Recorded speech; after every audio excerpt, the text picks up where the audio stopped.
কিভাবে বুঝবেন আপনি একজন ভালো ব্যক্তিত্ব সম্পন্ন মানুষ? এই জিনিসটি বোঝার জন্য গুরুত্বপূর্ণ 5টি লক্ষণ আছে, তাহলে মিলিয়ে নিন। 1 নম্বর, অন্যের প্রতি সহানুভূতি এবং শ্রদ্ধাবোধ। আপনি যদি অন্যের প্রতি সহানুভূতিশীল হন, তাদের মতামত, বিশ্বাস, আদর্শ, জীবনযাপনের প্রতি শ্রদ্ধাবোধ দেখান, তাহলে বুঝতে হবে আপনি একজন ভালো ব্যক্তিত্ব সম্পন্ন মানুষ। 2 নম্বর, দায়িত্ববোধ। নিজের দায়িত্ব সম্পর্কে সচেতন থাকা এবং সেগুলো যথাযথভাবে পালন করাও একজন ভালো ব্যক্তিত্বের পরিচয়। আপনি যদি আপনার পেশাদার, পারিবারিক, সামাজিক সকল দায়িত্ব সম্পর্কে সচেতন থাকেন এবং সেগুলো যথাযথ সময়ে পালন করেন, তাহলে সেটি কিন্তু আপনার ইতিবাচক একটি দিক। 3 নম্বর, বিনয়।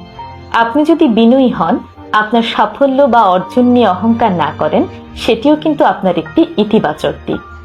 অন্যকে ছোট করে না দেখা, নিজের ভুলগুলো স্বীকার করা আপনার বিনয়ের লক্ষণ। 4 নম্বর, ইতিবাচক মানসিকতা। কঠিন পরিস্থিতিতেও আপনি যদি ভেঙে না পড়েন, বরং আশাবাদী হন, সেই পরিস্থিতির ইতিবাচক দিকগুলো নিয়ে চিন্তা করেন, তাহলে মানুষ আপনার প্রতি অনেক বেশি আকৃষ্ট হবে। এই ইতিবাচকতা আপনার জীবনের মোড় ঘুরিয়ে দিতে পারে এবং আপনাকে একজন আদর্শ ব্যক্তিত্ববান মানুষ হিসেবে গড়ে তোলে। 5 নম্বর, কথা এবং কাজে মিল থাকা। কথা দিয়ে কথা রাখা, মিথ্যে না বলা, এগুলো কিন্তু আদর্শ ব্যক্তিত্বের লক্ষণ। তাই যদি জানতে চান কোনো মানুষ ভালো এবং আদর্শ ব্যক্তিত্ব সম্পন্ন কিনা, তাহলে এই 5টি লক্ষণের সঙ্গে অবশ্যই মিলিয়ে দেখবেন। ধন্যবাদ।